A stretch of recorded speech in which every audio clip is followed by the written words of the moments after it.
l'anecdote d'aujourd'hui, on va repartir dans le centre équestre où j'ai été employée. Là où s'est passée la balade que je vous ai racontée dans la toute première anecdote du 2 décembre. On va encore parler d'une balade. Donc, pour cette balade-là, en fait, qui s'est passée, que je vous dis les noms, enfin le pire c'est que moi-même je ne me rappelle plus du nom de la femme en soi. J'ai emmené en fait l'ex-femme du fils de Johnny Hallyday et ses filles, donc les petites filles de Johnny Hallyday, en balade. Donc petite partie de la famille Hallyday quoi. Il y avait la petite pression, mais la pression en fait, pas de côtoyer ces gens, parce que j'ai envie de dire, les célébrités, moi je suis un peu... bon, sauf si comme tout le monde je rencontre mon artiste préféré ou un truc comme ça, là oui je serai en mode complètement gaga. Mais d'autres célébrités de base qui m'intéressent pas forcément et dont je suis pas forcément proche de l'univers, je vous avoue, bah, je me dis bon c'est des gens, ils font caca, ils font pipi, ils pètent, ils rotent comme tout le monde. Je me suis pas mis forcément une pression par rapport à ça, je me suis juste mis une mini pression pour dire bah, j'aimerais bien que mon centre équestre se passe bien, parce que moi le truc, mon problème, quand j'étais en stage, quand j'étais apprentie dans un centre équestre, je m'implique beaucoup trop dans le centre équestre. Et du coup, je veux absolument tout faire pour qu'il fonctionne bien, pour qu'il soit bien vu aux yeux de tout le monde. Donc là, j'avais juste la petite pression de, bah, je voulais qu'il soit bien vu, quoi. On emmène ces gens en balade, je veux qu'ils repartent avec, qu'ils soient contents, quoi, que ça se passe bien, qu'on en parle dans les journaux, qu'il y ait tout le monde qui aide. Non, t'es pas non plus, je rigole. J'emmène donc ces gens en balade, une balade de 2 heures, qui s'est très bien passée. Ils sont très gentils, hein, si vous posez la question, il y avait son fils, donc je veux dire ils sont tous très gentils, franchement il n'y a aucun souci. Bah, les filles elles parlaient pas français donc c'était un peu compliqué, je parlais surtout avec la maman du coup. Et en fait, donc là vient le petit détail que je vais vous raconter, c'est là où j'ai eu vraiment la pression monstrueuse par contre. On fait le chemin de galop, le fameux chemin de galop où mon dodo il s'est pris une branche dans la tronche.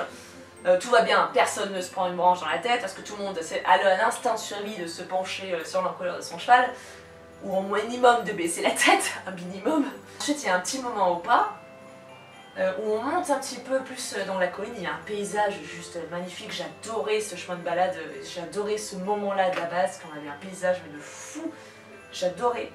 Et en plus quand on est allé en balade de 2 heures, c'était un peu en fin de journée, donc on commençait à avoir le soleil qui se couche et tout, enfin trop beau quoi. Et le truc c'est que ce passage c'est juste aussi avant un nouveau chemin de galop, où ce chemin de galop là en plus on laisse un peu les chevaux y aller quoi, bien comme il faut.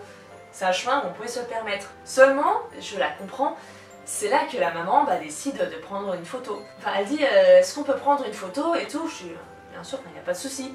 Seulement là, elle sort son portable, elle me le tend. Je le prends.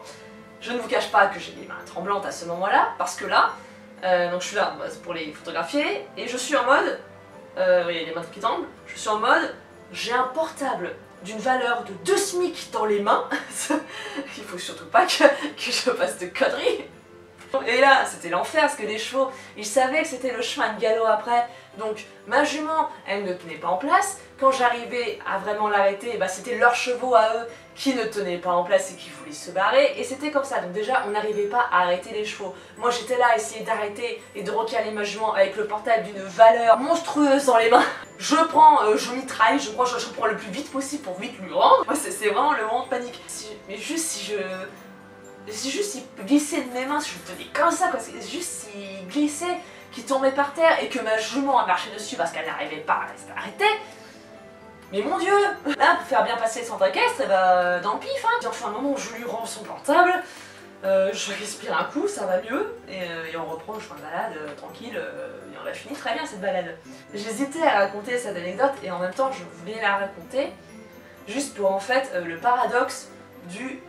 bon, j'emmène une partie de la famille Hallyday en balade, mais le moment où j'ai le plus stressé ma mère, ça a été le moment où elle m'a confié son portable pour que je les prenne en photo. Je trouve mon décalage de réaction assez drôle, en fait, c'est pour ça que je voulais la raconter, cette histoire. En même temps, j'hésitais à la raconter parce que, bon voilà, c'est pas trop non plus en rapport avec les chevaux. Je pense que ce sera pas forcément la meilleure anecdote. Mais voilà, ce passage me fait un petit peu rire et puis j'avais plus du tout d'idée d'anecdote. Donc à un moment, j'ai puisé dans ce que je pouvais. Parce que il s'en est passé plein de choses hein, dans ma vie de cavalière et de stagiaire et d'apprentie, d'animatrice poney. Mais c'est juste que j'ai une mémoire de merde et que forcément il y a plein de choses, mais des centaines de choses dont je ne me rappelle plus. Donc voilà, je pioche dans ce que je peux. Voilà, je suis désolée si cette anecdote n'a pas été à la hauteur des autres. Ne vous inquiétez pas, dans tous les cas, au pire, on se rattrape dans 2 jours pour la prochaine anecdote.